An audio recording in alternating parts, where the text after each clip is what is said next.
Alright, welcome back to another D&D movie time, and today we are going to be reviewing Black Phone 2, our first review for 2026. So, I'm not sure if we reviewed the first Black Phone. I'm pretty sure we did. I don't think we did. I'm pretty sure we did. I know we watched it, but I don't think we reviewed it, because I remember the first time we saw it, I was watching it when you were getting up, getting ready for school and stuff. And you saw the last of the movie with me before I took you to school one morning. And then, really? Because I don't remember the beginning. I remember watching it again later. I think we watched it with somebody, like Nancy or someone. Yeah. But, I don't know if we actually reviewed it for the channel. I'm pretty sure we reviewed it. Well, I mean, you're welcome to always go back and check, but I'm pretty sure we did it. That's in your territory. Anyways, Cora really did like the first one a lot, and I know I enjoyed it. If I remember, I think it was either created by it has something to do with Stephen King. I remember that much. Well, whether it was Stephen King who came up with it or his son, but I know it has some connection to Stephen King. I honestly, when the first one came out, did not think that there was any way that it was going to get a sequel. But here we are, and now we're reviewing Black Phone 2. So, we don't know much except for somehow the grabber is back, and Finney is still psychically connected to him somehow, and that's about all I know. So, with that said, we're going to go ahead and watch the movie, and when we come back, Cora can tell us in detail what it was all about. Bye.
Finney.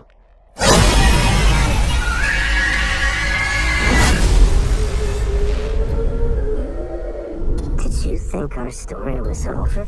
You're dead. You, of all people, know that dead is just a word.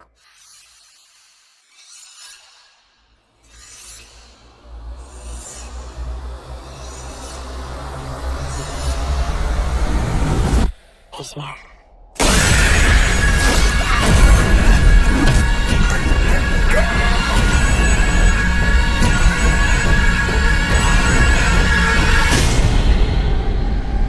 Vengeance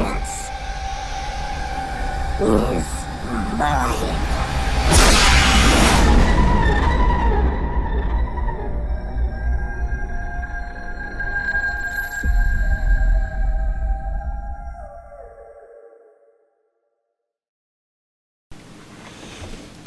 Alright, we just finished Black Phone 2. Cora, what was this movie about?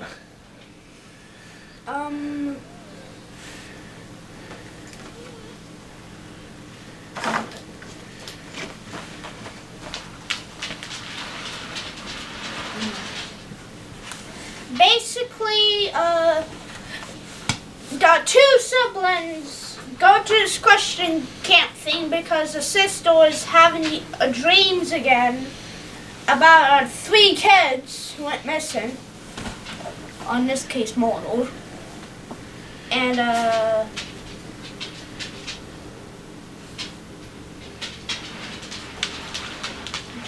this random kid tags along. And Robin's brother from the first one. yeah, that. That's not some random kid then. But he's also interested in her, so. In Gwen. And basically, they get the people who work there interested in the ghost hunting thing, whatever they're doing. And Gravel is trying to kill Gwen to get revenge on Finney.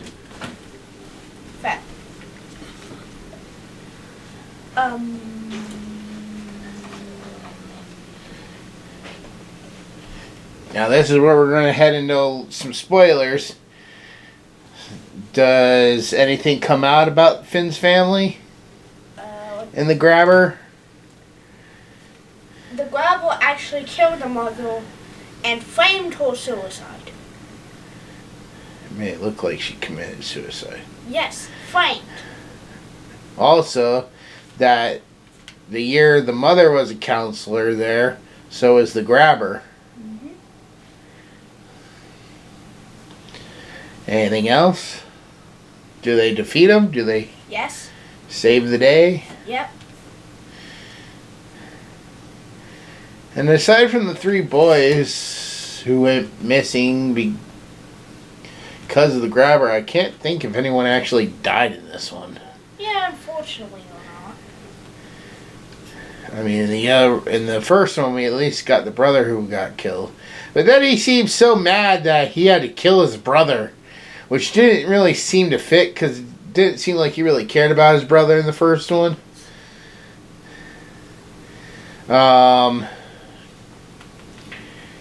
But yeah, I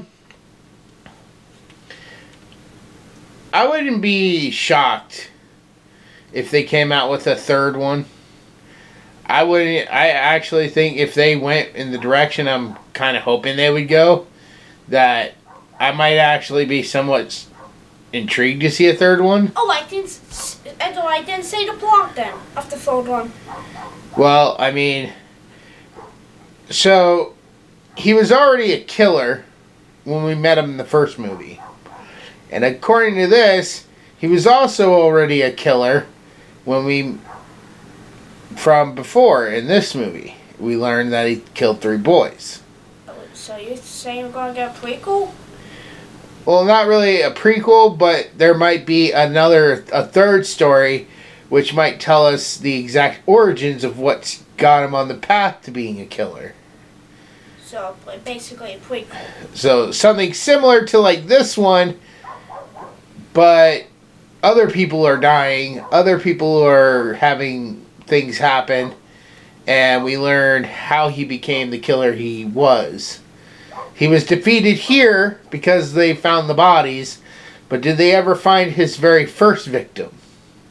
Did they ever find the first people that he killed? The 3 kids were the first victims. No, they weren't. Or we don't know. They might be, they may not be. They didn't say they were the first 3. If they do make a 3rd movie, I'm pretty sure it's going to be a prequel. Not whatever you say. Well, I imagine it's going to go in the same vein as this. Because you're going to have a reason to have them figure out his first, his origins.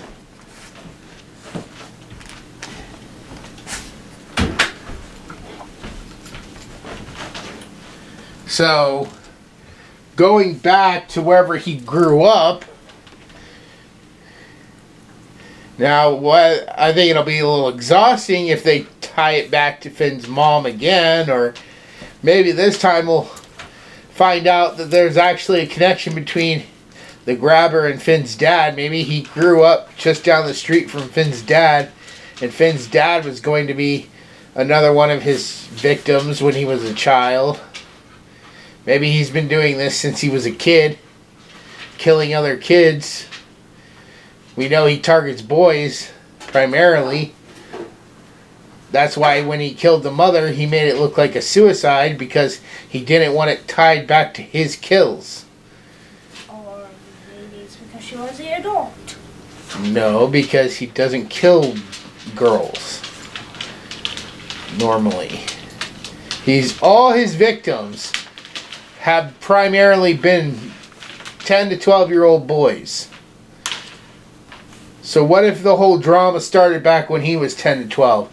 Something happened that triggered him, and maybe now that he's been defeated at the camp, maybe he's more free to roam around. I don't know. Or maybe he'll be popping up wherever his childhood victims are and killing people off in that area, and it's going to be up to Gwen and Finn to go in there and find out. I mean, Gwen says she's very big into the paranormal, so maybe after the events of the first movie, people hear about what happened in this movie, and they end up, as she's turning 18, employing her to come out because people are dying in this neighborhood, and they can't find out why, because the police are baffled because they just seem to be dead through gruesome ways, much like another killer. The doors are locked and everything, so there's no signs of forced entry, yet people are dying in their homes. Maybe they're all dying in this one neighborhood except for this one house. So I'm just saying that could be where they go with the third story, and through it we would end up finding out the origins of the grabber. Because like I said, they did not give us the origin here. This seemed more like it was just more victims. Again, that's what prequels are for. But Cora, who's going to fight him? The whole point of having a horror villain is you need someone to fight him. Unless the villain wins. Well... And that's not a very entertaining story. Trust me. They always screw it up. Every time I've ever seen a story where villains win, it's not a very satisfying story. Like, everybody says they love The Empire Strikes Back because the Empire won. What did they win? Nothing. The rebellion's still going. Luke is still out there. Oh, Luke lost a hand. Whoop-de-doo. Han Solo's in Carbonite, but he sent him off to Jabba the Hutt. So, what did the Empire get out of the entire Cloud City incident? Nothing. The Empire did not win crap. Yet everybody said, oh, Empire's so great because the bad guys win. No, they didn't. They didn't win shit. May I speak now, please? Fine. Thank you. Now, as you said, who would win? Well, it's a prequel. And my guess it happened around the same time as the Camden, 1952, or whatever the date was. This should probably be set in like the 40s or even sooner. When he so was maybe a he'll kid. be special and rare. I deny it! Shut! Let's just regular consciousness. Maybe they'll even throw that song in just for you. It'll be playing on the radio as a tie-in to It Welcome to Derry. I'm pretty sure these were not made by Stephen King. And if they won't. I told you, it's either written by his son or it's a Stephen King story under a different name. Writers sometimes use different names to put out stories. And if I remember correctly, I think, I don't know for sure, but I'm pretty sure that I think it's his son running off of a pseudonym. Cinnamon? No, pseudonym. Synonym? It's like a different name you choose for your famous persona. Anyway, I'm going to go back. But let's just go ahead and wrap this up, and then we'll get to the scores, and you can say more on the scores if you want. But all right, we're gonna go ahead and take a quick break. When we come back, we'll give our final thoughts and scores. Bye.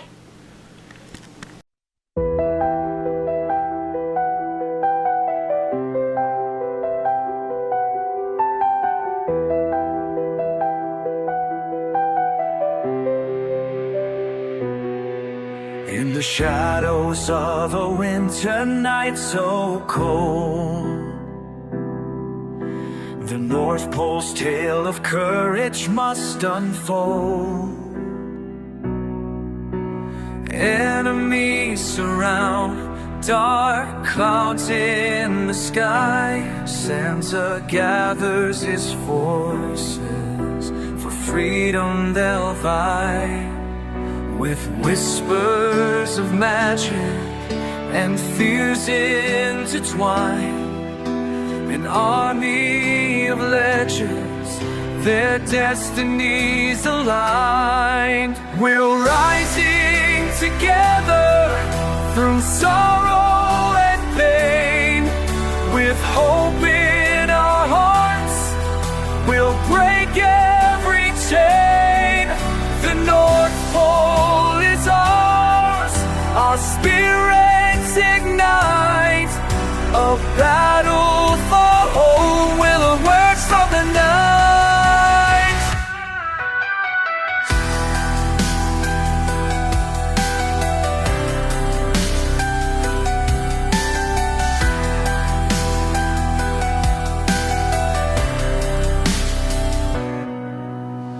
Elves with their laughter, warriors at heart, trolls with their strength, ready to take part.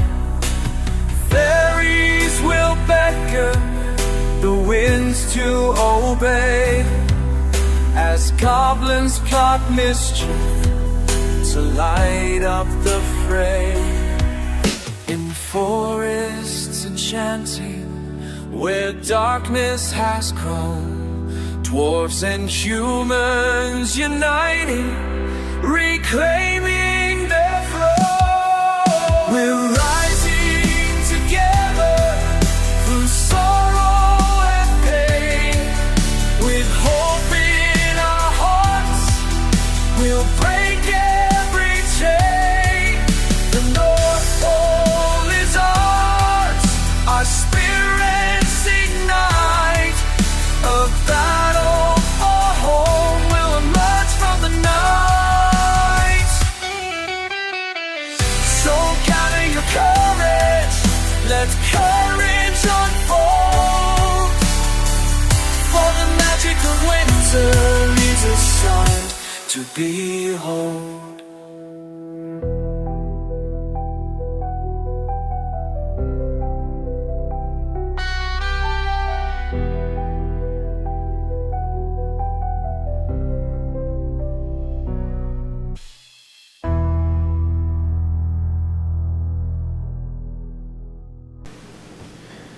Alright, Cora, starting with you. Black Phone 2, on a scale of 1 to 10, what would you give this one? 10 out of 10 is a really good movie. Okay. Favorite character, Gwen. Gwen? Yes, the dream one. Yeah, she did seem to get more screen time this go around. The story seemed more focused on her than it was on Finn. Well, if you were to let me finish, having the story based off the same character is kind of boring. Get a new character to be focused. Or just remove the entire cast and replace it with something else. Anything else? No. Did you have a favorite scene? Or favorite moment? Probably the end. Well, Finn and Gwen are fighting the grabber. Yeah. Yes. Anything else? No. What did you think about the whole changing how the mom was dead. Taking it from a suicide to she was actually murdered. A suicide to a homicide, you mean? Whatever. Just... Glam. You liked it? Yes. Okay. Anything else? No. Alright. And moving on to my score. On a scale of 1 to 10, I'd give this one a 9. I would give the first movie a 9 too, so they're pretty equal. They're not really that scary. I think this one did go with a bit more gore than the previous movie. But, really we didn't see much of anything happen. So, like I said, we didn't really have any deaths in this. Except for, the kids are already dead to begin with. I did really enjoy the changing of the mom. And I was like, they better come out. I was thinking in my head the whole time, like, okay, get to freaking telling the truth about the mother. They want to get the father on board, you gotta tell the truth. You gotta tell him so he'll want revenge. I do wish, I kind of wish that there was just a little bit more credible, something she could have said or done. Like said, oh, you were wearing this that night. Instead it's just saying, well, we were asleep, because in the father's mind, he could have been thinking, well, who knows if you were really, truly fast asleep. But, they kind of just said, okay, well, we'll just go with you were asleep. Some parents would probably be a little bit more questionable, like, were you really asleep, or did you just overhear me freaking out in the garage? And wake up for a moment and imagine it, and it's always stuck with you. But if you could tell them, like, look, you came in, you were wearing this specific shirt with these specific pants, you were yelling and screaming that it was all your fault, then that might play a little bit more into actually, oh, I saw the memory. But I still liked it either way. Like I said, I would be interested if they did a prequel, in the sense of what I said, like, we actually go back to now the origin, his very first kill, and Gwen, even if it's just Gwen, maybe Gwen and her boyfriend from this one, maybe they go around investigating, because maybe she knows it's still not over, but hopefully... that's the only thing I could see them doing if they do a third one. But other than that, I don't think they need to have a third one. But if they do, that would be the direction I'd say would be best to go. So, alright, with that said, that is going to go ahead and wrap up this first review. And we will see you all next Friday with another one.